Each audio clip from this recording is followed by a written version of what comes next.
destroying his environment. Alam niyo yan? Isa lang nilalang ang may kakayanan na sirain at sinisira niya yung kanyang tinitirhan. Nagkataon pang ito yung pinakamatalinong nilalang sa buong mundo. Tayo yun, yung mga tao. Pero pagdating sa pangangalaga ng kalikasan, tayo yung pinakabobo sa lahat. Daig pa tayo ng mga hayop sa kagubatan. Alam nila kung ano at papaano pangalagaan ng kanilang tinitirhan. And praise God, today, we are back in church. Parang ang bilis-bilis nga. Nung last week, nag-uusap kami ni Doktora. Wednesday na naman. Wednesday na, kasunod Thursday na. Tapos Friday, ala na, sunod-sunod na yun. Parang ang bilis-bilis ng araw. Pero salamat sa Diyos, gawa na yung mga aircon natin. Medyo maalwan yung ating pakiramdam ngayon. That's why it's nice to go back to church. Lagi tayong pumupunta sa simbahan. But why do we go here? Bakit nga ba kayo nagpupunta sa church? Why do you go to church? We go to church to worship. This day, we dedicate sa communal worship. Tayong lahat ay nagpupuri sa Panginoon. Na yung magtatanong ka, bakit nga ba kailangan ko mag-worship? But don't you realize it? Lahat tayo ay, every creature on earth, bawat tao, there is a desire for us to worship something, someone. Kung di man ang Panginoon, may pupurihin ka. Because we are creatures who were born to praise and created to worship. Yan ang purpose ng creation po natin. We were born to praise. We were created to worship God. Basahin po natin ito sa 1 John chapter 4 verse 21 to 24. Sabi ng Panginoon yan, Jesus said to her, "Woman, believe me, the hour is coming when neither on this mountain nor in Jerusalem will you worship the Father. You worship what you do not know. We worship what we know. For salvation is from the Jews. But the hour is coming and is now here when the true worshipers will worship the Father in spirit and in truth. For the Father is seeking such people to worship Him. God is a spirit, and those who worship Him must worship in spirit and in truth." Let's all bow down our heads and pray. Heavenly Father, maraming salamat sa salitang itong binigay mo sa amin. Nawa, O Diyos, muli buksan mo ang aming puso't isipan, maintindihan namin kung ano ang nais mong mahayag sa amin sa umagang ito. Ito, Panginoon, ang aming dalangin sa iyo sa pangalan ni Jesus. Amen. The Bible says the Father is seeking such people to worship Him. Ang hinahanap ng Diyos ay yung mga taong nagpupuri sa Kanya. At ang nais ng Diyos, tayong lahat ay magpuri sa Kanya. Ano nga ba yung pagpupuri? What is worship? Sa Wikipedia, pag sinearch sa internet yan, sabi dyan, the feeling of expression of reverence and adoration for a deity. Ito daw yung pagkilala, pag-ibig sa isang banal na entity. Not necessarily referring to the Lord. Generic sila. That's worship. Because sa internet, ayaw nilang sabihin na si Lord lang. Kasi may iba pang mga Diyos, yung ibang mga tao. So, it is an expression of reverence and adoration for a deity. Sa isang banal na nilalang o makapangyarihang nilalang. Sa Merriam-Webster naman, sabi, it is the act of showing respect and love for a God, especially by praying with other people who believe in the same God. The act of worshiping God or a God. Okay? So this is in Merriam-Webster. Halos pareho, pero ito makikita mo, medyo lumalapit-lapit na siya. Binabanggit na yung Panginoon. Not necessarily Lord, we are not talking about Yahweh or Yeshua. It's just a God. Anong pinag-uusapan dito? Ito ay, ang worship daw ay yung pananalangin kasama ang ibang mga tao na nagpupuri sa isang Diyos. Sa iba pa, yung sa Merriam-Webster, excessive admiration for someone. Yan. Worship, not necessarily a God. It can be referring to someone or something. Yung sobrang idol na idol mo, mahal na mahal mo yung isang tao or isang bagay, that yung excessive admiration na yan amounts to worship, na siya na ang iyong sinasamba. Kaya nga merong kanta si Sharon Cuneta noon, Sabi, sinasamba kita. Si Sharon ba kumanta nun? O Ray Valera? Ray Valera. Oh. Higit sa iyong akalay, iniibig lang kita. Ayun. This speaks of a person na ang sinasamba niya ay tao din. Sa sobrang pagmamahal niya dito sa tao na ito, hindi lang niya mahal. Si Ray Valera, lalaki na kumakanta, so ibig sabihin ng sinasamba niya ay babae. Nung panahon na yun, madali. Pag lalaki ang kumakanta, ang kinakantahan niya, babae. Ngayon, di na natin maintindihan Pag lalaki ang kumakanta, sino bang pinatutukuyan mo niyan? Si Maria ba o si Mark? Diba?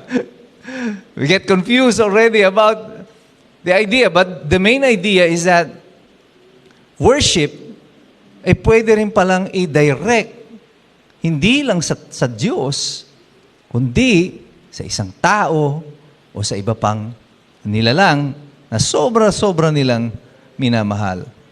Sa Exodus chapter 20 verse 1 to 3, ang sabi ng Panginoon dito, and God spoke all these words saying, I am the Lord your God, who brought you out of the land of Egypt, out of the house of bondage. You shall have no other gods before me. You shall have no other gods before me.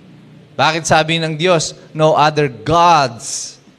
Because nung panahon na ito, ang dami-daming sinasamba ng mga tao.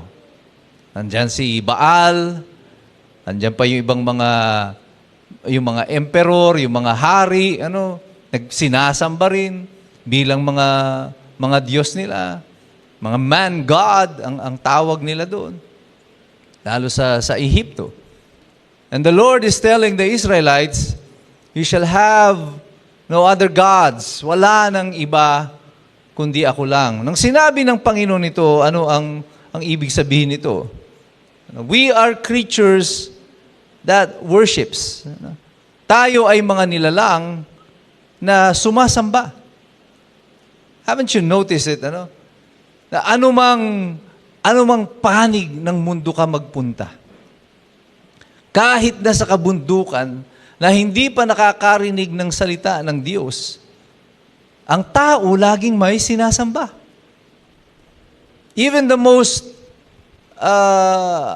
yung backward technology na yun, nasa kabundukan pa, hindi pa nadidiskubre, pag pinuntahan ng mga scientifico at nadiskubre nila ang isang society doon, isang village, ng mga taong hindi pa nakakakita ng kapwa nila tao, kundi sila lang, magugulat sila na mayroon silang deity. Meron silang sinasamba. Sinasamba nila ang bundok, ang araw, yung mga puno, mga spirito. Because it is innate, parang nasa atin ito. Second nature natin itong mga nilalang ng mga tao. To worship. To worship. We are creatures that are designed for worship. Kaya ang problema natin dito, that's why the Lord is telling the Israelites, ako ang sambahin ninyo, ako lang ang Diyos, kasi nga may pagnanais lagi ang tao na sumamba. Because if you don't worship the divine, if you don't worship God, you will worship something else. Kapag hindi ang Panginoon ang sinasamba ninyo, may iba kayong sasambahin. Sigurado yan. There will always be something that you would want to worship. Sino yung mga ipinapalit natin? Ang pinaka-obvious, siyempre si Satan. If you don't worship God, you will worship the enemy. Or yung galit na galit kay Jesus, sa ating Panginoon. Who is that? Satan. And right now, there are so many who are worshiping Satan openly. And you will be amazed in the last 10 years, yung pagmarcha nitong Satanism in our society. And who is the number one church na inaatake ng Satanism? Christianity. There are churches already in the United States, in Latin American countries, in Mexico, that are dedicated to Satan. Grabe, ano? Ngayon, nagko-concert yung mga mainstream artists sa Hollywood. Hindi na sila nahihiya, hindi na itinatago, na satanista sila. Last year nga, di ba kinuwento ko sa inyo, yung Grammy Award winner, na sabi niya, transgender siya, nag-perform, naka-costume ni Satanas. And the entire event, first time ko nakita ang Grammy Awards na ganito ang kulay pula. The carpet is red, the lights are red. Yung nagpe-perform mo kang demonyo, parang nasan ka? Mukha ka nasa impyerno. But people are there, happy, clapping. Pero pinapalakpakan nila yon. And the world is watching. Major concerts, grabe makikita natin ngayon yung mga major artists in Hollywood. Before the opening of the show, naka-display talaga ang laki-laki ng LED wall. Alam nyo kaninong pangalan nakalagay? Satan. Nakasulat ang pangalan ni Satanas. Several years ago, pag nabalitaan na satanista ka, ay talaga namang susunduin ka ng sulo ng mga kapitbahay mo. Palayasin yan! Diba? Sila doktora, naranasan ito yung mga med students, Kasi sila ng cadaver. Yung mga patay na bangkay, inaaral nila. Ayan. Yung kayo ba yung si Tart, yung napagsuspetsahan sa UE? Basta mga estudyante yan, mga med students Pinagsuspetsahan sila, dinala pa sa presinto, mga satanista raw. At nag-aaral lang sila ng human anatomy, mga medical students. Because ganun katindi ang aversion, yung pagkamuhi ng mga tao kay Satanas. But today, people love Satan. He represents coolness. Grabe, naglalakad ka sa daan, may sungay ka. Akala nyo, simple lang, Pero watch what's happening. Nakita niyo yung headband na pinapasuot sa mga bata pag Halloween, yung may ilaw? May sungay. Ang cute! Demonyita, ang maliit. Di ba? Tuwan-tuwa na tayo doon sa itsura ni Satanas. Inuunti-unti lang tayo, but we don't even notice it. Na yung dating parang kasuklam-suklam sa atin, makita mo yung anak mo. Siguro kung kami noon, maliliit pa kami, lumabas kami ng bahay, meron kaming sungay. Papakita namin sa nanay namin. Baka magkaroon kami ng totoong sungay na bukol.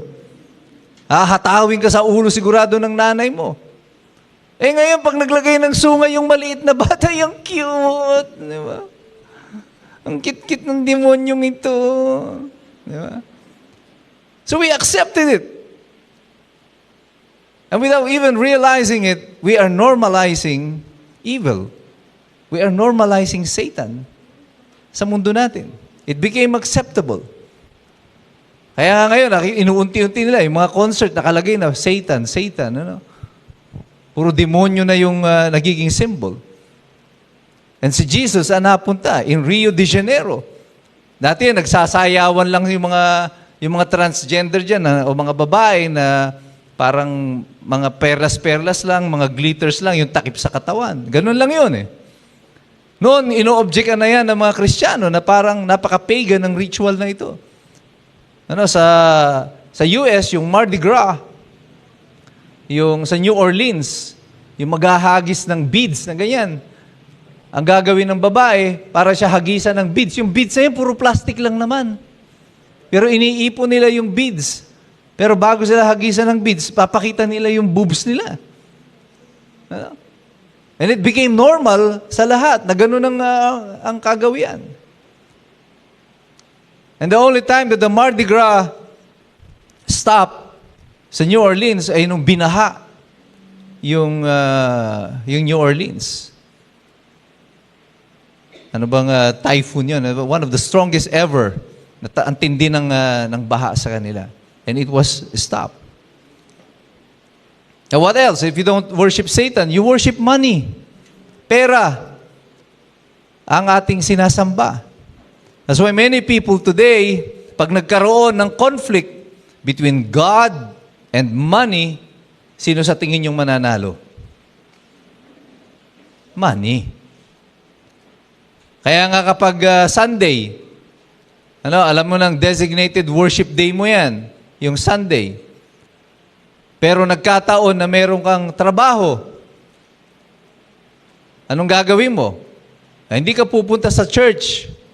Pupunta ka dun sa work mo. You will go to your work. Bakit? Kasi trabaho to eh.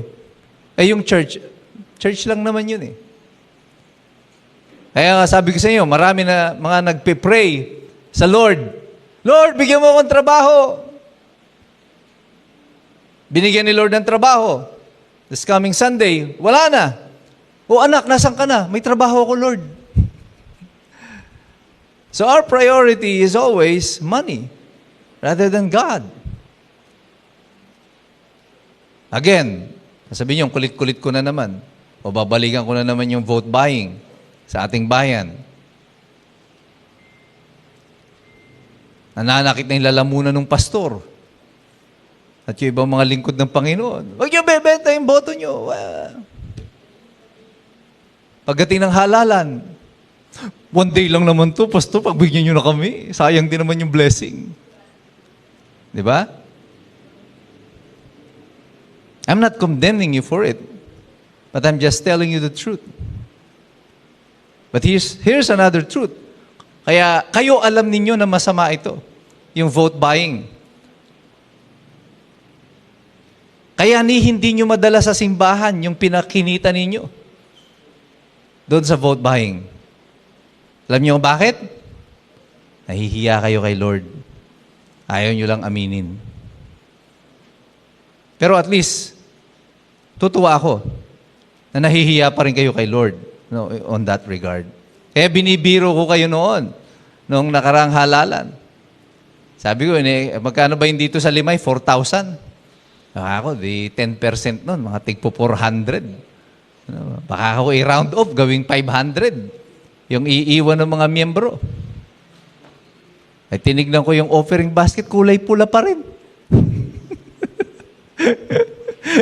Wala rin natira sa 4,000. Diba? It's because we know. Alam mo yun. Nahihiya ka rin kay Lord i-offer. At saka nakakahiya rin, makikita nung pastor, uy, ang laki ng in-offer ni sister. Halatang halata tuloy na ikaw yung isa sa kumuha nung nakarang halalan. Ay magpe-pretend ka ngayon lang, 50 lang ang natira ko, yung iba nandun na sa mall. Naibili ko na ng ice milk tea at saka Jollibee. Di ba? Because this world is all about money today.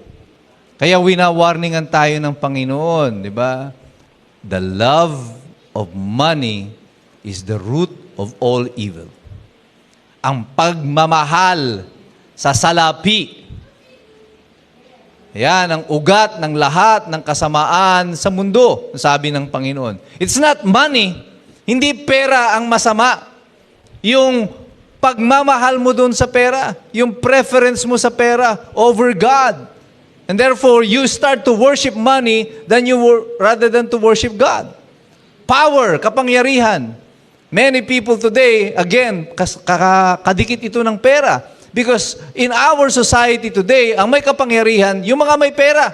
Pag wala kang pera, wala kang kapangyarihan.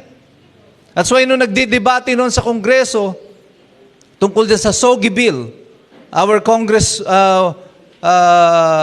congresswoman from the 1st District, ang sinasabi niya, kaya kailangang ipasa itong SOGI Bill, meron daw discrimination against the LGBTQIA++ XYZ. Yung buong alphabet na yun, sinama na. May discrimination daw. And I told them, walang discrimination against them.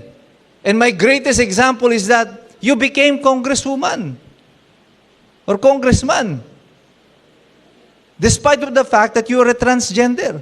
How can you be discriminated?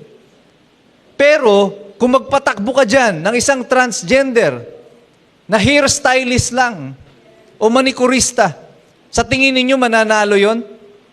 Hindi. Bakit siya hindi mananalo? Dahil bakla siya? Dahil transgender siya? No! Matatalo siya kasi wala siyang pera. That's the truth. So in our society, there is discrimination, may diskriminasyon, hindi sa gender preference mo. Dito sa Pilipinas, ang diskriminasyon doon sa mahihirap. Yan ang totoo. Ang nawawala ng kapangyarihan at karapatan dito, hindi yung bakla, hindi yung tomboy. Karamihan nga sa kanila, mas mayayaman pa eh. Ang nawawala ng karapatan, yung mga mahihirap. Kayo ang pinapipila sa ayuda. Pipila sa porpis. Kailangan mong sumunod sa mga leader, sa mga politiko para mabigyan ka ng ayuda pag may bagyo. Pag hindi ka kasama doon sa listahan, wala ka. Ginagamit na instrumento yung kahirapan ng mga tao laban sa kanila. Kaya nga sabi ko dito sa Pilipinas, hindi na talaga tayo uunlad. Hanggat ganito ang sistema ng politika sa atin, sapagkat it benefits those who are in power na ang tao ay mangmang at mahirap. Kasi kapag tumalino kayo, kapag yumaman kayo, ay kailangan nyo pa ba yung ayuda ng gobyerno? Hindi na. Kaya ang gusto ng gobyerno, mahirap kayo. Gusto ng gobyerno, mangmang tayo. Kaya tingnan nyo yung educational system natin. Tayo ang last sa education sa buong Southeast Asia. Globally, we are ranked number 74. Bumagsak pa tayo lalo. Isa sa pinakamababa. Out of those studied, ni-rank na 74 countries. Tayo yung 74th. Ang galing. Ganun kababa ang level ng edukasyon that we have. What else do we worship? We worship people. Wino-worship natin mga tao. Sino yung mga tao na wino-worship natin? Yung K-pop. Di ba? Kaya kahit ang itim-itim, blood yung buhok. Ginagaya yung mga Koreano. Hindi mo mapuputi yung balat mo, ito na lang, puputiin ko yung buhok ko. Para kagaya ko pa rin yung mga K-pop. Di ba? Yung ang English, hindi natin makabisa, pero ang galing mag-Koreano. Hala saya! Kagaya rin ng saya. Ay upo! Kasi we idolize a lot of them. Dahil makikita ko yung mga concert ng mga Koreano, Talaga naman yung mga Pilipina, akala mo naman, para mong nai-slay. Ano ba yan? Napupuspos ba yan ng banal na spirito? Hindi, K-pop lang. Di ba? Imbis ang banal na spirito ang pumupuspos sa'yo yung K-pop. Mga Koreano. Ngayon, meron tayo mga Pilipino, yung SB19. Grabe. They are topping the charts ngayon sa Amerika. Sa Billboard. First time ever. Filipino artist. Pero tingnan nyo yung itsura nila.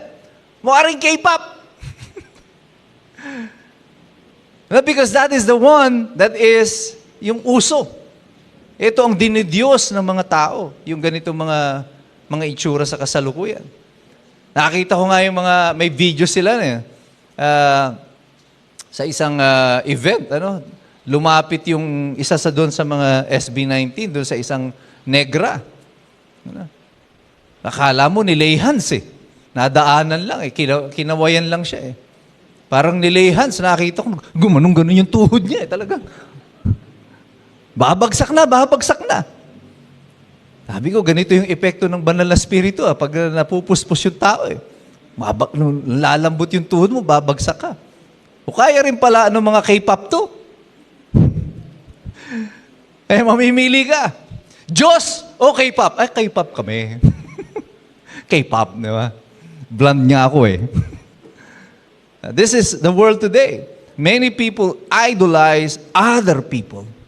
Ang sinusundan nila yung mga tao.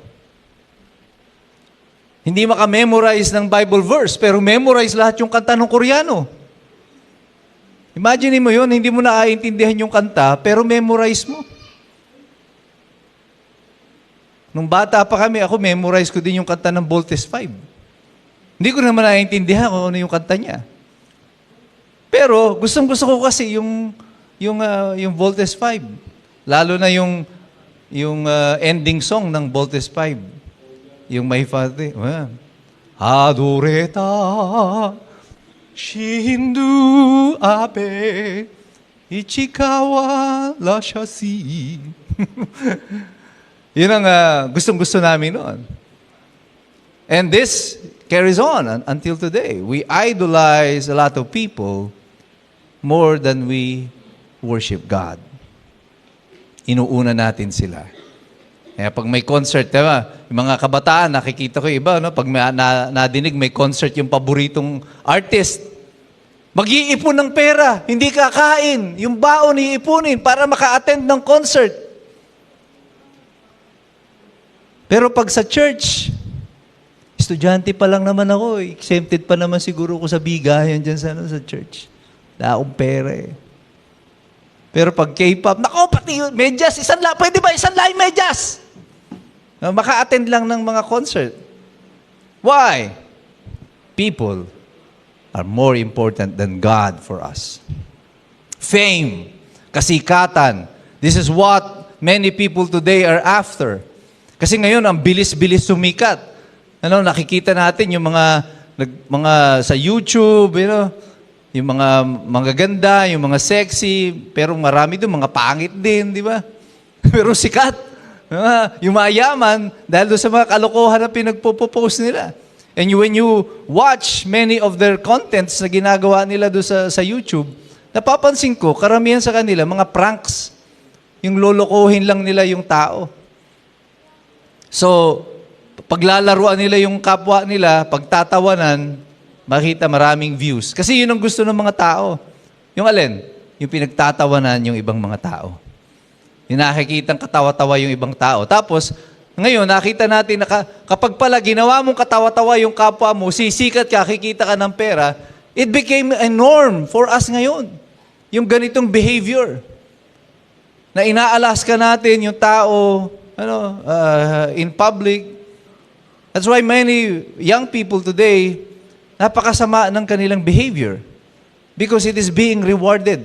May reward yung bad behavior. We follow them because we wanted fame, kagaya ng mga tao na ito. Where is God?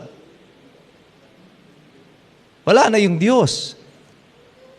Because we have come to worship fame more than we worship God. Kaya nung sinabi ng Panginoon, ako ang sambahin ninyo, because if we don't worship God, we will worship something else that is not divine. Now, what is true worship? Ano yung totoo na pagpupuri sa Panginoon? Sabi ni Apostle Pablo in Romans 12, chapter 12, verses 1 to 2, I urge you therefore, brethren, by the mercies of God, to present your bodies a living and holy sacrifice, acceptable to God, which is our spiritual service of worship. And do not be conformed to this world, but be transformed by the renewing of your mind, that you may prove what the will of God is, that which is good and acceptable or well-pleasing and perfect. Now, this is what the Lord is trying to tell us. What is our spiritual worship, the service of worship to God? By not conforming to this world. When the Bible says, do not conform to this world, yung iba, they took it to the extreme. Kaya may mga relihiyon, na binawal yung manood ng TV. Bawal ang manood ng sine noon. May mga religion up until today, bawal ang kotse. Sa Amerika, yung mga Amish, ang tawag doon. Hanggang ngayon, nakakaritela pa rin sila. Bawal sa kanila that has anything to do with technology.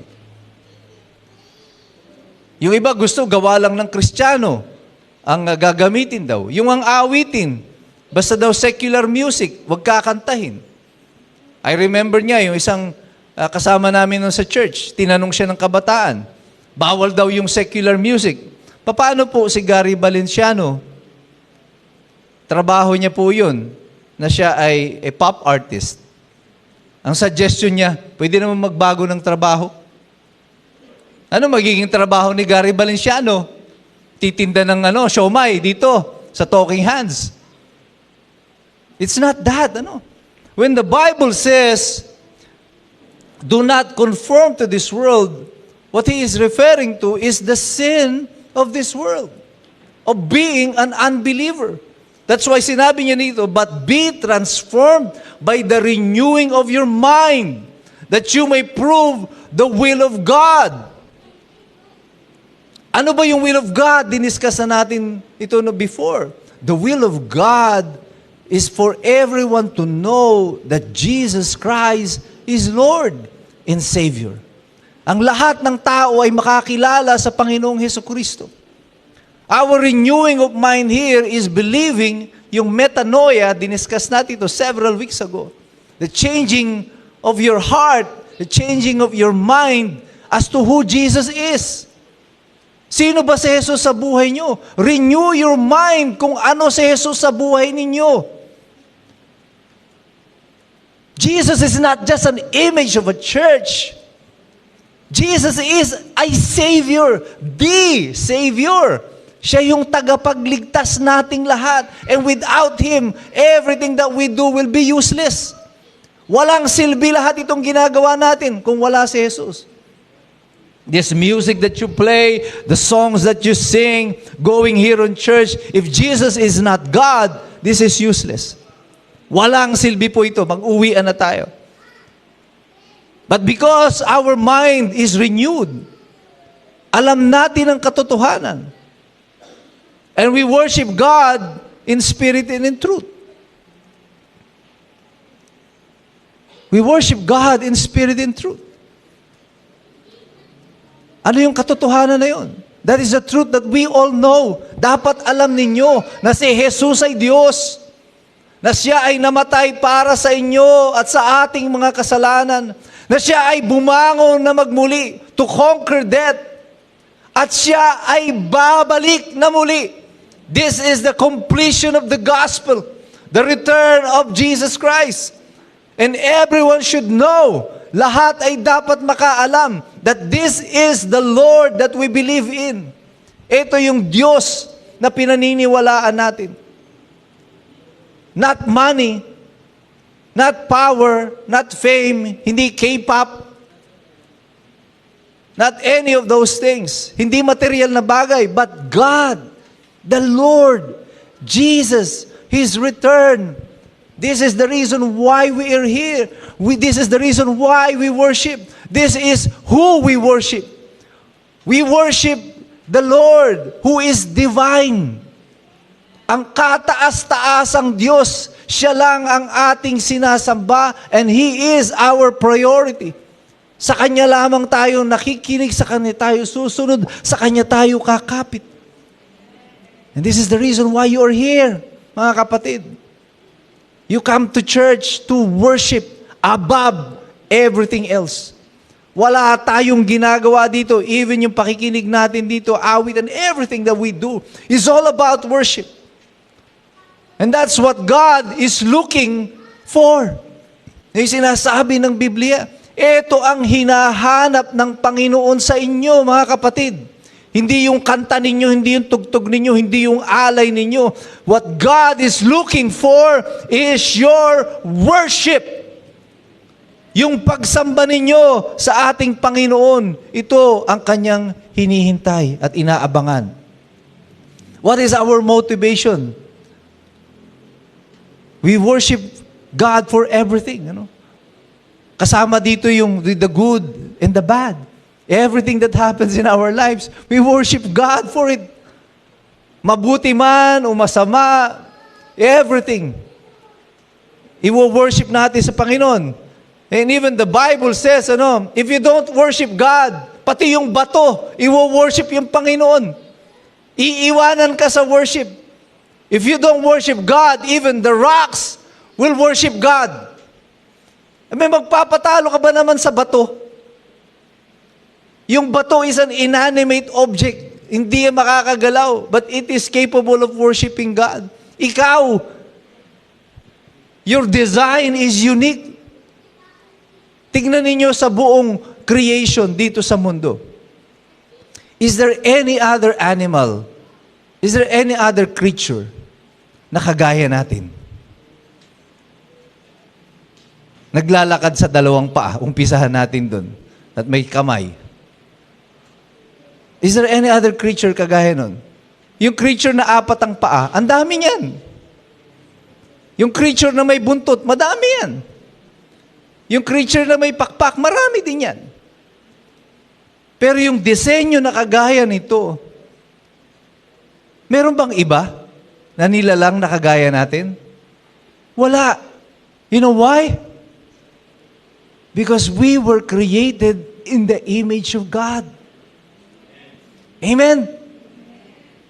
We are created in the image of God. And what are we? We are spiritual beings residing in this physical body. That's why the Lord said, you must worship me in spirit. Not just your body, but your spirit. Because your spirit is in you. Because you are spiritual creatures above everything else. Kayo ay espiritu na nananahan dito sa katawang lupa na ito. Parang damit lang natin ito. When the Lord returns, we will abandon this body. Huhubarin natin ito. Kaya wag ninyo masyadong mahalin itong katawan ito. Alagaan nyo. Pero wag itong mahalin ninyo, yung katawan nito. Because whatever we do with this body, we will fade away. We will die. Kahit gaano man natin batakin yung mga mukha natin. Di ba?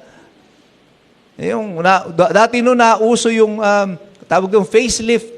Alam niyo kung paano ginagawa yung facelift? Pag nababagsak na yung balat mo, hihiwain ka dito sa likod ng tenga. Tapos babanatin yung mukha mong paganyan. Pag ganun. Kaya, araw-araw ka nakangisi, ha? Sa sobrang pagkakabatak ng balat mo. Di ba yung labi mo na andito na? Pag pinitik yung balat mo, tumataging ting! Sa sobrang stretch. Ngayon naman nauso, Botox injection. Yung parang namamatay na yung ano mo dito, yung mga muscles mo. Hindi na talaga siya gumagalaw. Kaya parang si Vicky Bello, sa Cabo Botox injection, she's almost 70 years old. Saksak ng Botox injection. Ang problema doon, nawawalan yung mobility ng bibig mo, ng mukha mo. Kaya kapag ikaw tumawa, umiyak, nalulungkot, isa na lang yung itsura ng mukha mo. No matter what we do, this body will fade. But therefore, ang worship natin, sabi ng Lord, i-worship niyo ako sa spiritu at sa katotohanan. Not just with this body, kasi yung body natin, kung ikaw matanda na, paano ka pa sasayaw? Paano pa kakanta ng patay kung patay? Baka ang kanta ka nung malapit nang mamatay. Yun yung kanta ko noon. But my spirit is worshiping God. Yung spirito ko ay nagpupuri sa Panginoon. And this is how we worship God. Sabi ng Panginoon, present your bodies as a living and holy sacrifice. Yung ipresenta nyo yung sarili nyo as a living and holy sacrifice to God. Ito ang alay ninyo sa Panginoon. Yung katawan nating lupa na naririto, it must be used for worshiping God. If you have talent, you have skill, you have everything that God gave you, and yet itinatago mo lang dyan sa iyo, nahihiya ka kasi magpuri, nandiyan ka nakatayo, nagpupuri rin lahat sa Panginoon, ikaw nakahalukip pa rin. Ganyan-ganyan ka pa rin, di ba? Oh. Hindi mo alam kung tinatago mo doon sa bulsa mo. Buti sana kung ikapuyo na natatakot ka malaglag, kaya tinatago mo ng husto. Baka malaglag, di ba? Ay hindi. Itinatago mo yung kamay mo kasi nahihiya kang magpuri sa Panginoon. Yun ang totoo nun. Use this body to worship God. Present it as a holy sacrifice to the Lord. By the renewing of our mind. Sinabi na natin yan kanina. Change your mind about who God is in your life. The emotions are wonderful things, but unless they are shaped by a mind saturated in truth, they can be destructive, out of control forces. Where the mind goes, the will follows. And so do emotions. Wala po akong problema kung tayo ay iiyak sa isang awitin na nadidinig ninyo. That is emotion. Eh minsan, pag may mga iba na, gusto ko ika sa church na yon, ang ganda ng praise and worship nila, ang ganda ng tugtugan. Bakit? Naiiyak ako pag kumakanta sila. Ay di manood ka na lang ng drama. Kung gusto mo lang palang umiyak, emotions are good. Emotions are good. But unless yung emotion mo na yan ay nakabase sa katotohanan kung bakit ka naiiyak, ang dapat ikinatutuwa mo o ikinaiiyak mo ay ang kabutihan ng Diyos sa buhay mo. How good God is and how unworthy you are pero niligtas ka pa rin ng Panginoon. Pag puro emotion ang pinagbasihan mo ng worship, it will be out of control. Kaya marami ngayon, even Hillsong today, pinakamaganda ang praise and worship platform nila are having problems as a church. Why? Because for many years, yung kanilang worship has been emotion-based. Emotion-based. Nanood na rin po kami ng mga concert niyan, Planet Shakers, mga ganyan. I like their songs, don't get me wrong about it. I like their songs. Pero here's the inconvenient truth. Ang mahal-mahal ng ticket sa concerts na ito. And then you ask people, why do you go here? I come here to worship for 17,000 pesos. I will worship. I have to pay 17,000 pesos to worship God? No. We go to these concerts to watch an event, not to worship. That's the truth. Niloloko lang natin yung sarili natin when we say, let's call it as it is. It is a show. So punta ako dito, makikinig ako ng show. But it's not worship. Ang mahal eh. Ang mahal. Sobrang mahal nito if this is worship. Worship is free. It's free. Dapat tayo at ang Diyos ang nag-uusap. Kapag emosyon ang pinairal mo lang sa worship at hindi yung pananampalataya mo sa Panginoon, kung saan-saan ka mapupunta, hindi na worship yan. That's not worship at all. It has to be with the truth. And the truth is that Jesus is God, He died, He rose again, and He will come again to judge the living and the dead. That is the truth na dapat na pundasyon ng ating worship. To know the truth, to believe the truth, will naturally result in true spiritual worship. Ikaw ay makapagpupuri lang ng totoo sa Panginoon, kapatid, kapag ang iyong pinupuri ay kilala mong tunay na Diyos. That is the worship. So when we come here, brothers and sisters, I urge you, prepare yourselves for the worship. Prepare for something greater than the music. And music is not the origin of worship, but it's an expression of worship. Yung music, maganda yan. But it is not the worship that God requires. It is part of the expression. True worship is God-centered worship. Ito ang totoong pagpupuri. God is a spirit, and those who worship Him must worship God in spirit and in truth. John 4, verse 24. Worship can include praying, reading God's Word in an open heart, singing, participating in communion, and serving others. That is worship. Hindi lang yung pagkanta. You can do many of these things. You can go, pwede kayo pumunta doon sa Judas Park, mangaral kayo ng salita ng Diyos. That is worship. The moment you invite people in, you bring people in, you disciple them, that's worship. When you help the deaf, you help those who are in need, that is worship. You worship God with everything. Service is worship to God. True worship is felt inwardly and then expressed through our actions. Yung ating pagpupuri sa Panginoon, madadama mo muna yan. Ang presensya ng Panginoon papasok sa iyo at ang effect nito pag lumabas, worship. Parang sa tao lang yan. Pag kumain ka ng puro kamote, anong lalabas? Utot, hangin. Diba? Whatever you take in, it goes out. Kapag ang kinuha mo lang ay puro pera, pagkita ng pera, anong lalabas dun sa iyo? Sabi ng Panginoon, because the love of money is the root of evil, what will come out? Evil will come out of you. Pero kapag ang inuna mo ay ang Panginoon, you take in God, what comes out? Worship. In God, worship comes out. Inhale mo ang Panginoon, worship comes out. Automatic. Parang yung cycle natin, we inhale oxygen, what do we exhale? Carbon dioxide. We don't just inhale God and out comes God. No. We inhale God, worship comes out of our lungs. Ang lumalabas sa baga natin ay ang pagpupuri sa Panginoon. Now, worship out of obligation is displeasing to God and is completely in vain. Kung pumupunta kayo dito, nag-worship kayo sa Panginoon, kasi praise and worship ako kasi Sunday ngayon. Obligasyon nyo lang yan. Walang silbi yan. That is in vain, sabi ng Panginoon. And here's what the Lord said in Amos chapter 5, verse 21 to 24. I despise your feast. I take no delight in your solemn assemblies. Even though you offer me your burnt offerings and grain offerings, I will not accept them. And the peace offerings of your fattened animals, I will not look upon them. Take away from me the noise of your songs, to the melody of your harps, I will not listen.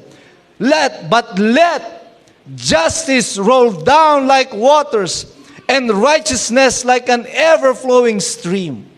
This is what the Lord wants. Hindi itong seremonya. What the Lord wants is justice to flow like water. And righteousness. Righteousness will overflow like streams. This is what the Lord wants from us more than the ceremony of the worship. Sabi niya nga, pati tugtugan niyo, hindi ko pakikinggan. Yung mga harp ninyo, yung mga strings ninyo, yung instruments ninyo, I will not listen to that. If there is no justice in you, there is no righteousness in you, I will not listen to you. This is what the Lord means, that we must worship Him in spirit and truth. If we don't worship in spirit and in truth, everything that you sing, you play, you do, is useless. God will not listen to us. Ikaw, kapatid, sino ang pinupuri mo? Who do you worship today? And why do you worship God? This is something that you must answer the Lord personally. Kayong sasagot nito sa Panginoon, mga kapatid. Bakit nga ba ako nagpupuri sa iyo, O Diyos? At paano ba kita pupurihin? Brothers and sisters, ask yourself today, is there anything God has done in you na alam mo that makes Him deserving of your worship? Think about it. Balikan mo lahat ng dinaanan mo sa buhay mo up until today. And then ask yourself, do I really worship God? Why do I worship God? Karapat-dapat ba siya ng pagpupuri ko? And I'm telling you today, as I stand here as a living witness, I am imperfect. I am incomplete. There's so many things that are wrong with me. Like many of us, maraming mga bagay ang kulang sa atin. Ang mali sa atin. But my imperfections doesn't lessen the fact that Jesus is Lord.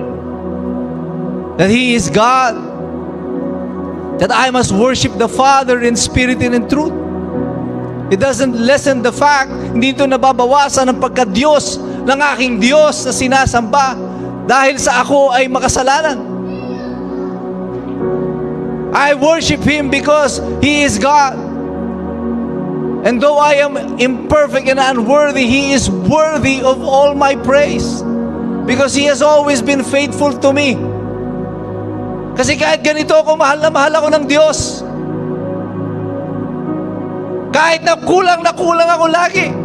Sa pananampalataya, sa pagsisikap, sa lahat ng bagay para sa Kanya, mahal na mahal ako ng Diyos. And I can proudly say that, na mahal ako ng Diyos. That's why early Sunday pa lang, actually madaling araw pa lang ng Saturday, nagpe-prepare na ako for Sunday. Excited for this day. Kahit napakahirap, mabusy ka ng araw ng Sunday, you want Sunday to come. Because I want to worship my Lord.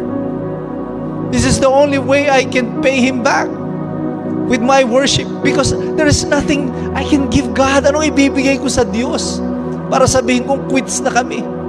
Nothing.